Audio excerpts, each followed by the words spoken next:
పోరాటంలో గుండ్లకు గుండె నడ్డు పెట్టి అమరులైన ఓ వీరులారా, ప్రత్యేక రాష్ట్రంకై తమ రక్తాన్ని చిందించి వీరగడ్డను చేసిన ఓ ధీరులారా,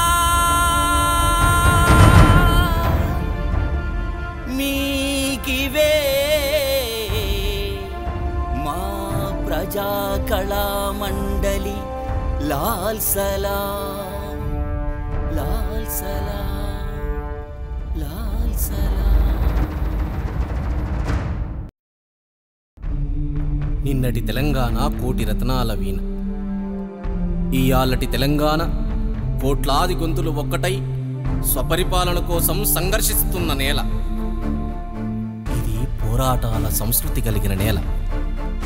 జమీందార్లు, జాగీర్దార్లు, దేశ్ముఖ్లు, మక్తేదార్లు, వతందార్లు, భూస్వాముల కబంధ హస్తాలను ఛేదించిన నేల. ఈ నేల మీద పుట్టిన బిడ్డలు కొట్లాడని రోజంటూ లేదు.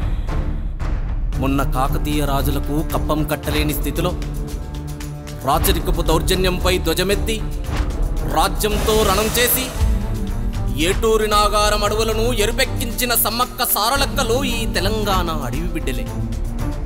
నిజాం నిరంకుశత్వంపై నిప్పులు చెరిగిన సర్దార్ సర్వాయి పాపన్న ఈ నేల తల్లి ముద్దు బిడ్డే. నిన్న జల్ జంగల్ జమీన్ మాదని నిజాంకు పన్ను కట్టమని గోండు గూడాలకు కొండంత అండగా నిలిచి అమరులైన రామ్జీ గోండు, కుమరం భీములు ఆదిలాబాద్ అడవి బిడ్డలే. జమీందార్, జాగీర్దార్, నిజాంల నిరంకుశ పాలనను ఎదిరించి నేల రాలిన పండుగల సాయన్న, తుర్రెబాజ్ ఖాన్, బందగి, బండి యాదగిరి, దొడ్డి కొమరయ్య, సుద్దాల హనుమంతు, సాకలి ఐలమ్మలు ఈ తెలంగాణ ముద్దు బిడ్డలే. భూమి భుక్తి విముక్తి కోసం జరిగిన మహత్తర తెలంగాణ సాయుధ రైతాంగ పోరాటంలో ఊళ్ళే శవాల గుట్టలై నెత్తురు ఏరులై పారిన బైరాన్పల్లి, పరకాల, గుండ్రాంపల్లి, పాముకుంట, అప్పాయిపల్లి, మహమ్మదాపూర్, చండూర్, పులిగిన్నె, తుంగతుర్తి, ఎర్రబాడు, తూర్పుగూడెం, వర్ధమానుకోట, సూర్యాపేట, ఆళ్లపల్లి, భువనగిరి, జనగామ లాంటి ఎన్నో ఊర్లు ఉన్నాయి. ఈ ఊళ్ళలో వేలాది మంది వీరుల రక్తం ఏరులై పారింది. హైదరాబాద్ రాష్ట్రాన్ని భారత్ యూనియన్లో కలుపుకోవడానికి 1948 సెప్టెంబర్ 13 నుండి 17 వరకు నెహ్రూ, పటేళ్ల నాయకత్వంలో జనరల్ జేఎన్ చౌదరి నేతృత్వంలో జరిగిన ఆపరేషన్ పోలో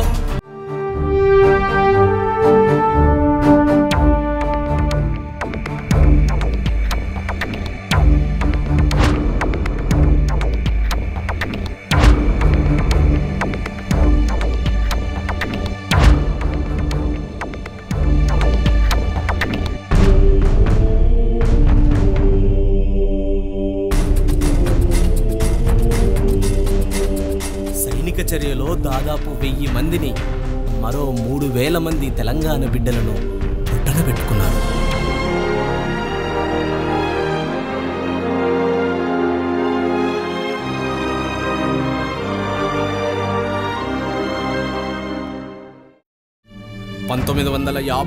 సెప్టెంబర్ నాటి గైర్ ముల్కీ గోబ్యాక్ ఉద్యమంలో 18 మంది విద్యార్థులు, పౌరులు అసూలు బాశారు.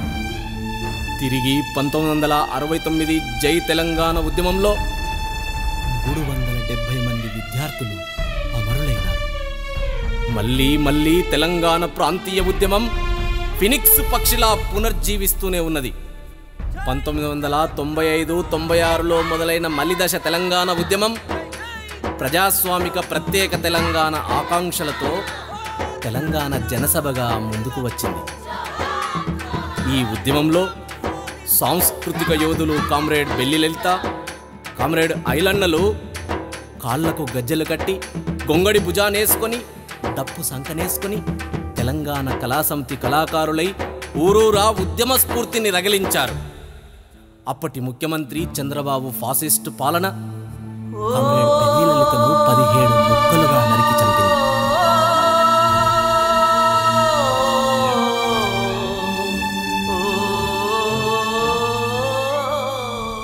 వరంగల్ జిల్లా పద్మాక్షమ్మ గుట్టల్లో కామ్రేడ్ ఐలన్నను బూటకపు ఎన్కౌంటర్లో చంపింది.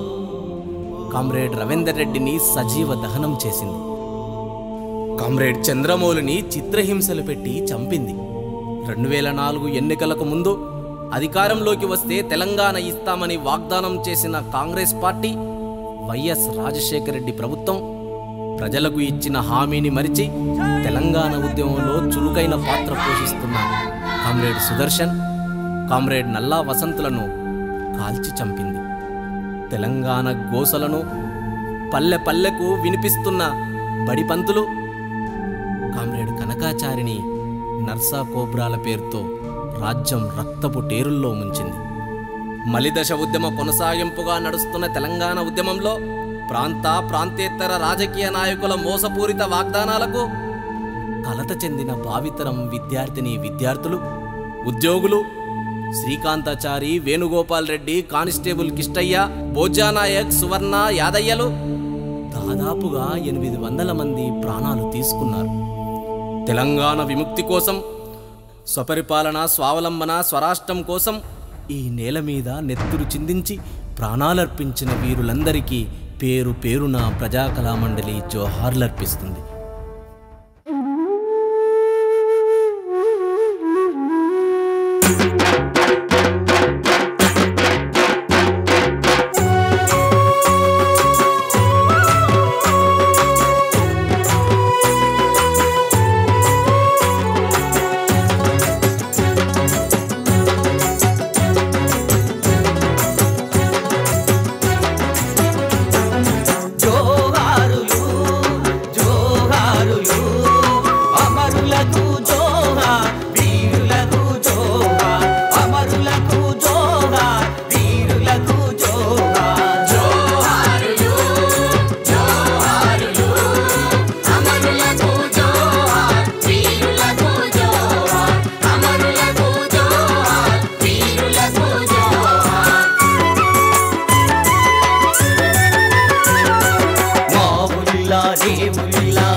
వీరులకు జోహార్, జోహారులు, జోహార్.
నోళ్లకు ఏటి పాయల నీటి ఊటల జోహార్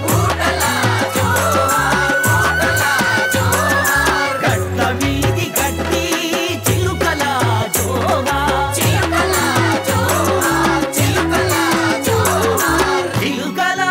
జోహార్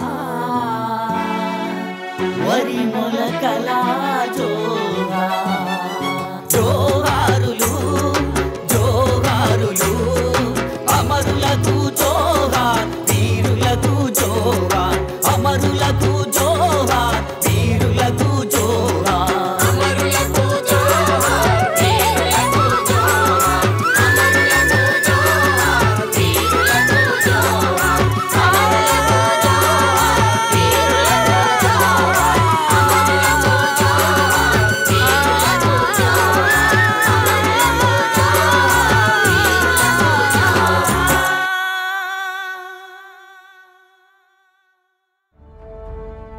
మీకు వినిపిస్తున్నది ప్రజా కళామండలి గొంతుక.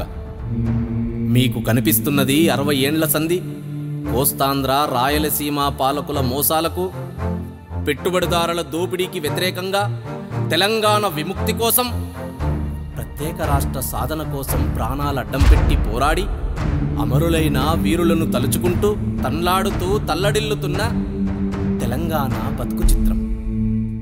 ఏమని చెప్పాలి, ఎంతని చెప్పాలి నా తల్లి తెలంగాణ కన్నీటి గాథ. భూమి పోయి బతుకుపోయి, నీళ్లు నిధులు పోయి, చదువులు కొలువులు పోయి, గనులు పనులు పోయి, భాష యాస పోయి, చావు బతుకుల నడమ, ప్రాంతేతర ఓట్ల నాయకుల కుట్రలను భరిస్తూ బతికెళ్లదీస్తున్నది. ఎత్తిన జెండ దించకుండా కత్తుల వంతెన మీద కవాతు చేస్తూ, నెత్తుటి మడుగుల్లో ఈదులాడుతూ కోట్లాది మంది ప్రజల చిరకాల ఆకాంక్షలను నెరవేర్చుకోవాలని నినదిస్తున్నది. ఆదిలాబాద్ ఆదివాసీల ఆకలి కేకలు, నిజామాబాద్ నిండుకున్న కన్నీటి కథలు, కరీంనగర్ కల్లోలిత కత్తుల బోనులో నెత్తుటి బతుకులు, ఖమ్మం కోస్తాంధ్ర కమ్మ దురాక్రమణతో కునారిల్లుతున్నది. ఓరుగల్లు పోరుకిల్లలో ఊర్లన్నీ జేలుకానాలైనయి. నల్లగొండ భూమి పొరల్లో పేరుకుపోయిన ఫ్లోరైడ్ విషపు కోరల్లో విలవిలలాడుతున్నది.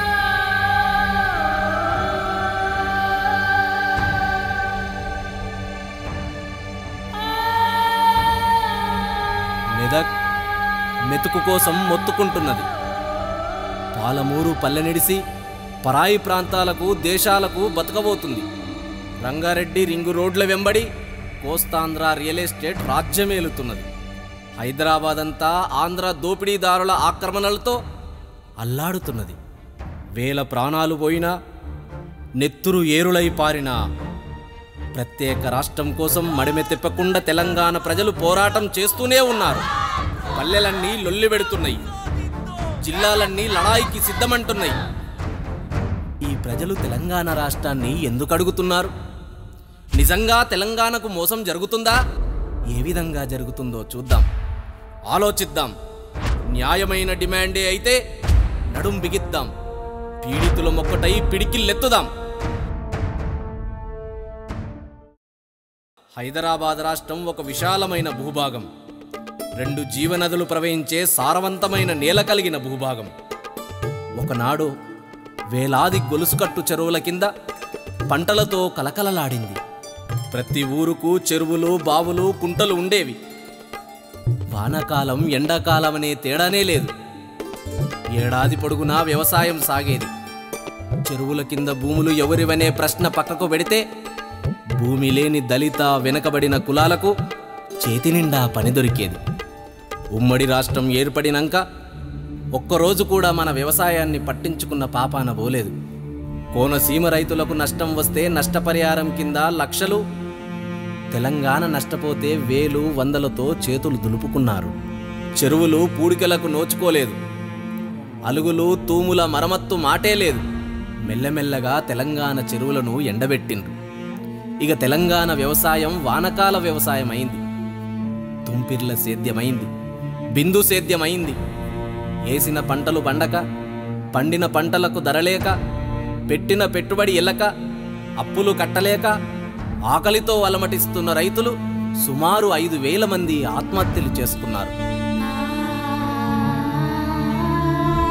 ఒకనాడు వీరోచితంగా పోరాడిన రైతన్నను దిక్కుతోచని స్థితిలోకి నెట్టి ఆత్మహత్యలకు ఉసిగొల్పే ప్రకటనలు గుప్పించి వేలాది మంది అన్నదాతలను పొట్టనబెట్టుకుంది ఈ సమైక్యాంధ్రప్రదేశ్.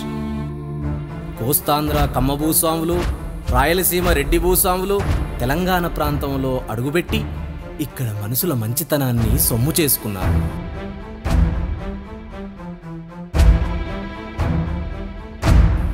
నీళ్లున్న కాడ, నల్లరేగడి భూమున్న కాడ గద్దల్లా వాలిపోయారు. నదీ పరివాహక ప్రాంతాల్లో నిండిపోయారు. పెద్ద మనుషులు చేసుకున్న ఒప్పందం ప్రకారం ప్రాంతీయ మండలి అనుమతి లేకుండా భూములు అమ్మడం గాని కొనడం గాని చెయ్యొద్దు. రాసుకున్న ఒప్పందాన్ని తుంగలో తొక్కి ప్రాంతీయ మండలిని పాతరేసి బడా పారిశ్రామికవేత్తలు, వ్యాపారులు లక్షల ఎకరాల భూమిని అధికార అండతో ఆక్రమించుకున్నారు. ఉత్తర తెలంగాణను నెత్తుటేరుల్లో ముంచి సింగరేణి నల్ల బంగారమున్న భూములను దోచుకున్నారు. హైదరాబాద్ చుట్టూ 700 కోట్ల రూపాయల విలువైన వక్ఫ్ భూములను లగడపాటి రాజగోపాల్ ఆక్రమించుకున్నాడు. కావూరి సాంబశివరావు కోట్ల రూపాయల భూములను వేలకే దక్కించుకున్నారు. Ramoji film city, Sanghi group of industries, Padmalaya studio, Ramanaidu studio, Annapurna studio, Ramakrishna studio, Jayabheri, హిందూ అరణ్య వంటి పెద్ద సంస్థలు వేల ఎకరాల వ్యవసాయ భూములను కొల్లగొట్టారు.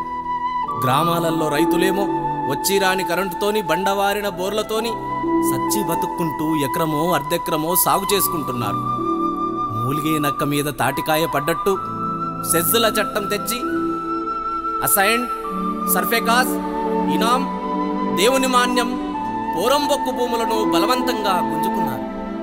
భూములు పోయి వ్యవసాయం పోయిన రైతులు బతకలేక బతుకుతూ మా భూములు మాకు కావాలని బరిగీసి పోరాడుతున్నారు. అమెరికా సామ్రాజ్యవాదము వరల్డ్ బ్యాంకు IMF రూపంలో కనిపిస్తారు. అదిగో చూడు, అది SCZల రూపంలో కలుస్తా, హైవే రోడ్ రూపంలో కనిపిస్తారు. చివరి కవరి కాయరా నా ఊరు, చివరి కవరి కాయరా నా ఊరు, రియల్ ఎస్టేట్ అయిపాయరా. చెరువంచు బతుకులు రోడల్చు బతుకాయ, హైవే రోడ్డు కిందరా తెలంగాణ ఆగమైపోయిందిరా. ఓ చివరి కవరి కాయరా నా ఊరు, రియల్ ఎస్టేట్ అయిపోయరా. ఫస్ట్ డిమాండ్ వాళ్ళది.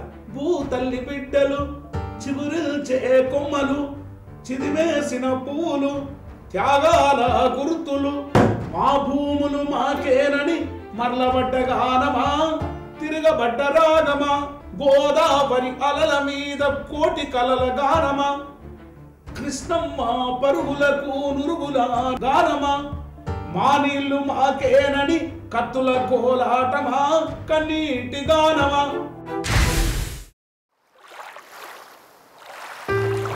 నాసిక్లోని త్రయాంబకంలో పుట్టిన గోదావరి తెలంగాణలోని బాసరలోకి ప్రవేశించి 5 జిల్లాల గుండెల మీదుగా ఆడుతూ పాడుతూ ఆంధ్ర ప్రాంతానికి అడుగుపెడుతుంది. గోదావరి నది 79% తెలంగాణలో ప్రవహించిన తెలంగాణ జిల్లాలు సాగు తాగునీరు లేక సతమతమవుతున్నాయి.